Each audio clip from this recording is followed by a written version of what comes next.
Okay, video number 2. Hi. I feel like I should have a little dingle at the beginning. I'm not going to sing, but I thought about Gym Blogs. This could be my name, Gym Blogs, because I'm making a blog, and it's about gym stuff. See what I did there? Yeah, Gym Blogs. Hi, Gym Blogs. So number 2, right. So moving on from video number 1, if you haven't watched number one, what are you doing? What are you doing? Go back and watch number 1. In number 2, I'm going to talk about the importance rolling on of doing the right thing. So what I feel is the most commonly overlooked thing in terms of fitness is, and in explanations, I think this is really important for most people. I like to deal with people my age in PT because I'm my age and I get you and understand you. So I'm 40, and it's a good age for PT because 40-year-olds have money, and they also, more importantly, have the desire to actually sort their fitness out, because we're starting to be a bit smashed now, and all the ego training and the years of just doing stuff is starting to take a toll on our bodies, and we're getting a bit damaged. And more importantly, we realise that, yeah, I can do stuff now, but can I continue to do stuff the next day, and does it take me a week to get over it? These little nippers that come through nowadays in their 20s, bouncing around like little Energizer bunnies, just physically don't understand what it's like to be 40 odd, and in your mind feeling that you can still do it all, and physically being able to do it, but then being smashed for a week afterwards, or being more prone to injury. So we have to be a bit more sensible in what we do, don't we? Now in fitness, that is overlooked massively, is the looking at the body and the physiology of how we're made, what happens to us when we get older, and therefore how do we actually achieve what we should be getting out of fitness. Is, as the years go by, we should be fitter, we should be stronger, we should be in a better position. The exercise that we're doing should make us better, not damage us. So what's the point? What are we doing it for? So key information I feel, is the body. Skeleton has the muscles on it to move the skeleton, yeah? Easy as that. Tendons attach the muscles to the bones, so the muscles can move the bones. Ligaments hold the bones together. You have to think about all of these little structures, okay, all these different points of the body, because to train the body, that's what we're training, not just your muscles. Forget the muscles, it's one piece of the pie. We want the whole pie to be tasty, don't we? If you just, I like to think about 3, I think it comes in 3s.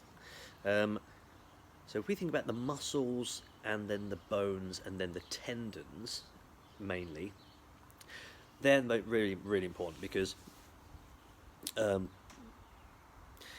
we want the muscles to be nice and strong, but that's what most people focus on. Oh, just get the muscles strong and fit and healthy. But if you keep just training the muscles, what will happen is, think about it like a little bar chart, okay? The muscle strength's building up and up and up and up, and then because of the muscle strength building up and up and up, the tendon strength as well obviously gets dragged along with it. And then the bones, as the more and more stress that gets put through the bones, the denser they get as well. So they're getting harder and stronger. So we want all those things to be getting tougher and tougher as they go up. What generally happens is the first little roof, the ceiling you come against when you're training the muscle tissue, is the muscle strength starts to outweigh the strength of the tendons. It depends, again, who you are. We're talking about those 3 body types, aren't we? Well, I am. You ain't talking. You're just listening. So ectomorphs, endomorphs, mesomorphs. Now, I'm an ectomorph, so I fully understand the issues that come against an ectomorph when he wants to get bigger and stronger, because since sort of my mid-20s, I was a proper little skinny racing snake most of my life. I just wanted to get bigger. And what I found is, actually, you can't just keep getting stronger and stronger, because soon your muscle tissue outweighs the strength of your tendons, which means as you go and do that maximum strength lifts, you start to pull your tendons off your bone, or the muscle off the tendon. That little sort of piece between the bone and the muscle, that tendon there, is the weak link now. That's pretty painful when you start to rip those up. Now, your muscle tissue can repair, I mean, most people would say muscle tissue, 3 to 4 days when you're conditioned and fit. But in the unconditioned unfit state, you could take up to 30 days to repair muscle tissue. Now, equate that to your tendons, it's 210 days. So if you damage a muscle, let's go full-on damage, let's say it's ripped, cut in half sort of thing, 30 days you'd be repaired, you'd be fine. Same thing happens to a tendon, 210 days. What?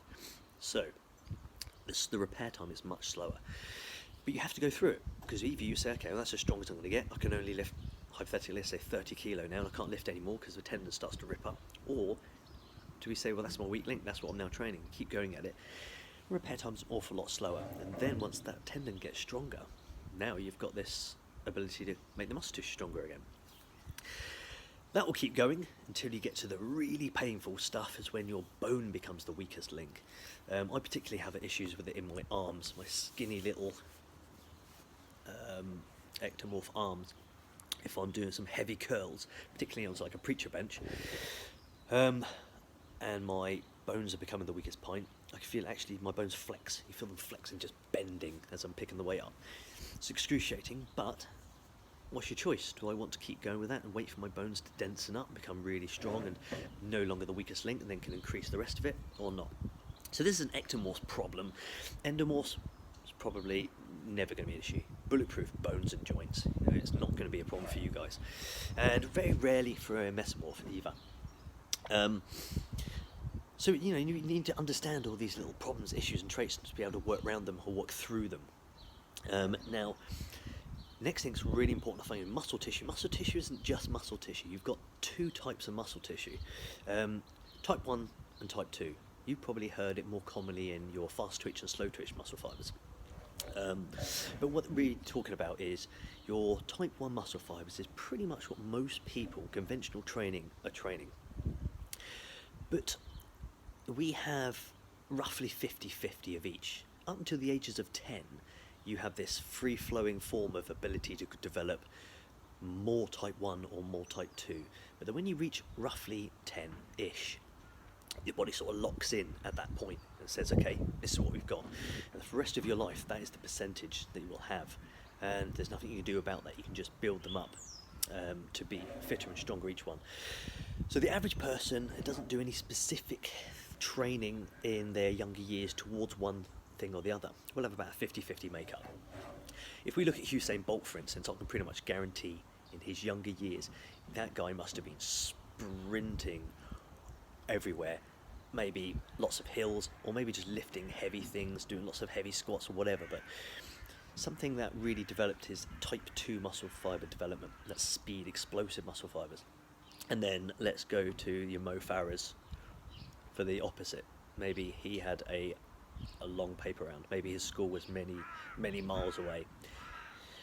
Maybe his watering hole was far away. Who knows? But if we think about the average person, most people I'm talking to now will have about a 50-50 split of each. So think about that. Half your muscle tissue is type 1s.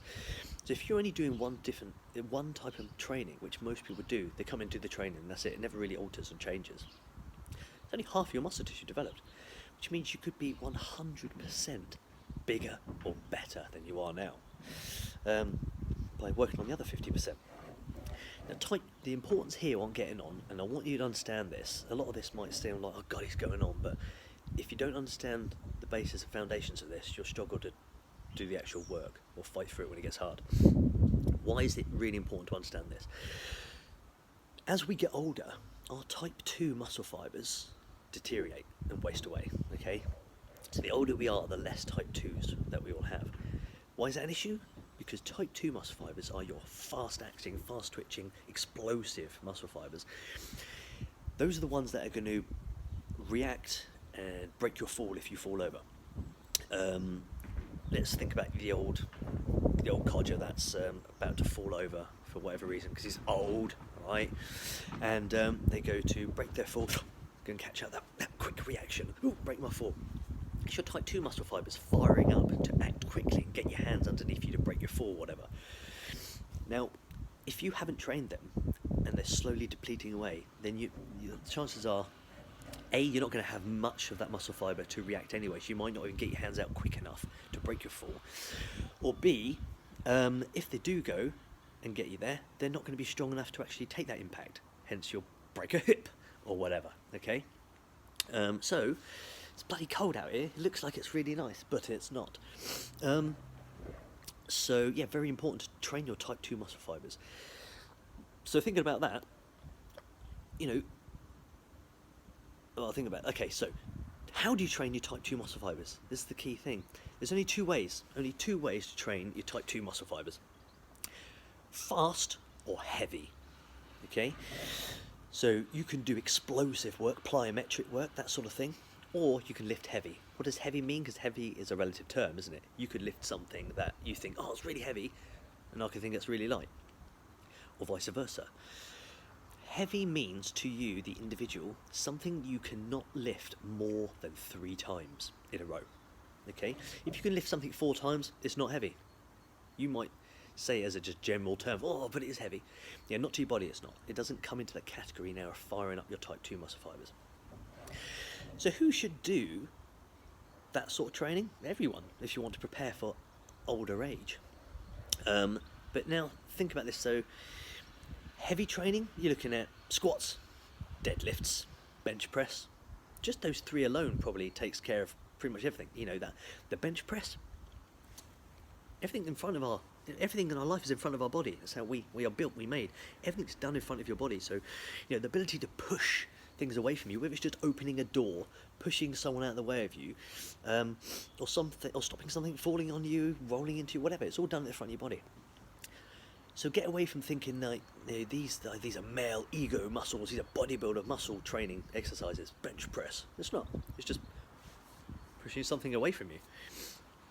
Deadlift. I think arguably the most important exercise that everyone should do, because it's just picking something off the floor, but it's learning how to pick something off the floor in a correct way.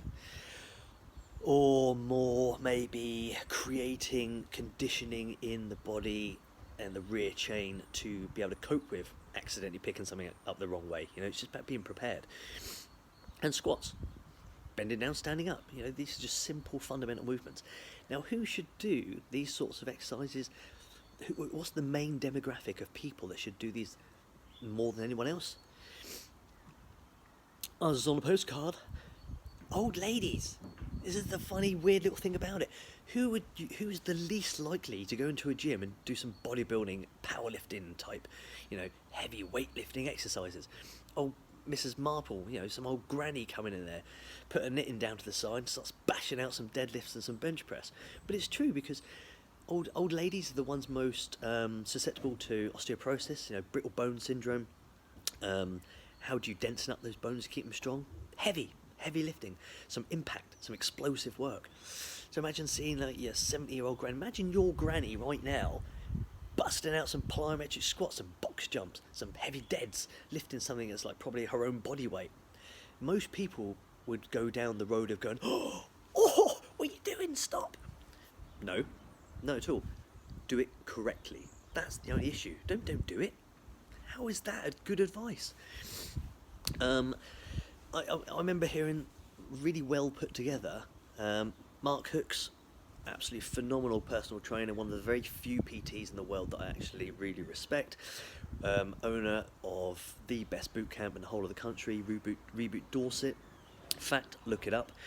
And he once really eloquently explained it, saying, you know, you would all sort of help your granny out of her chair, help her put a coat on. You'd almost have a go at the kids for not helping. Don't let your granny do that. Help her, pick her shopping up, put a coat on. Go on, help granny out of that seat. And you think, yeah, that's good. It's a nice thing to do. Bloody right, help your granny, you lazy git. But really, no, that's in a funny little roundabout way. It's the worst advice ever, because what you're doing is you're helping her into her grave. You're helping her into that broken hip. You're not, you know, you're taking away the very small amount of physical activity that she's probably doing nowadays. So where's the preparation in her body anymore to be able to cope with that accident when it happens? We should all be keeping fit, no matter what our age is. The older you are, the more important it is to keep yourself fit. You're not going to get injured because you do exercise.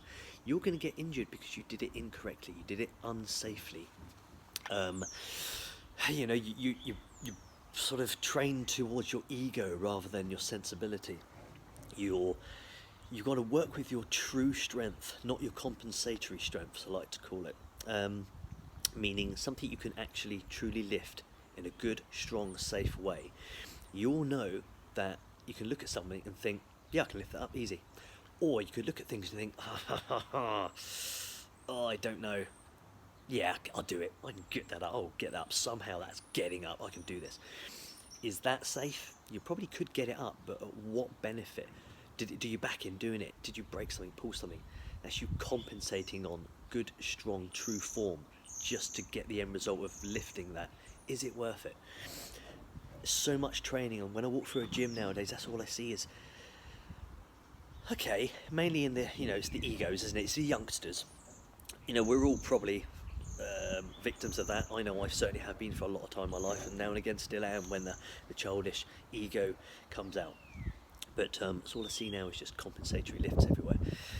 It's just a shame. I see it a lot with PTs as well, but I really do hope that a lot of personal trainers listen to this and sort of start picking up some of my tips and tricks. I don't mean to patronise to anyone. I just love doing what I do so much. I love the industry so much. Those that know me well know that all I want to do is help and have everybody doing the right thing, so that we can all help people, because it's such an important position we're in as personal trainers.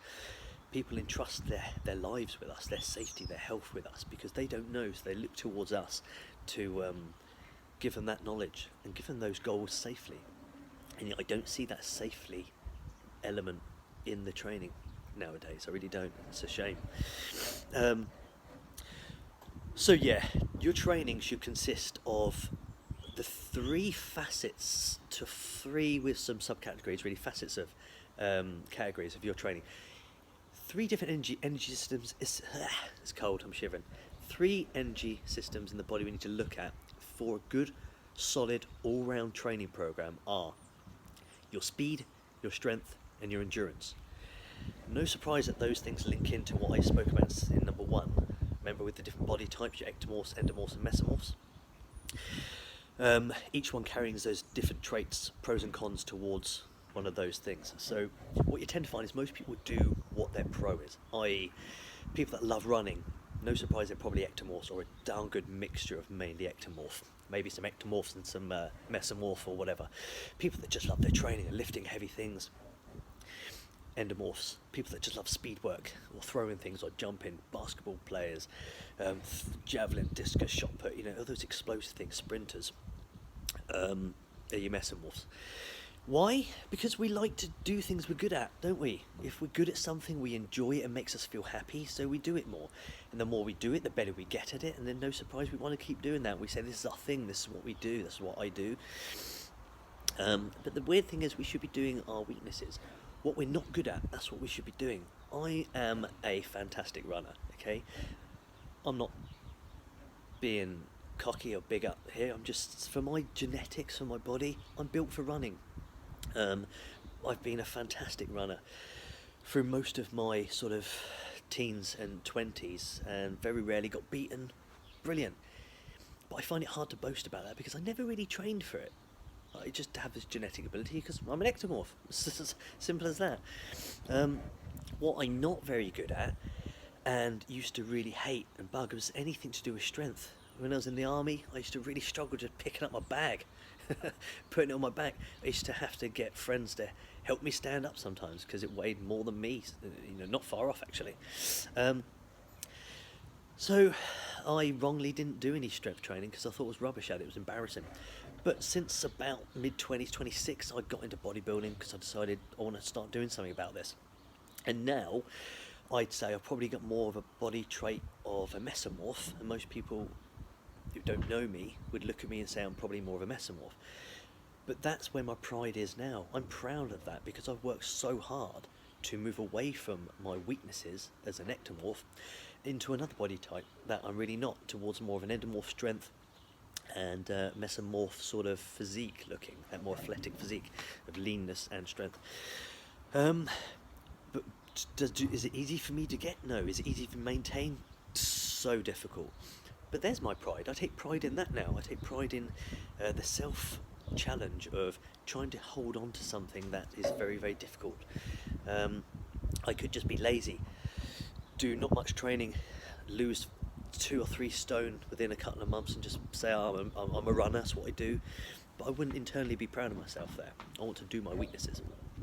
So training your weaknesses is probably one of the biggest bits of advice. What are you rubbish at? Do that. Do that, and the other thing will always be pretty good, okay? But you'll start to be an actual proper well-rounded athlete. Right, we're getting on through 20 minutes now. We end this one here, and then we move on to number 3, something else. Again, love to see those comments, as long as you're not slating me too much, please. Delicate disposition, that's a good word, disposition, dickhead.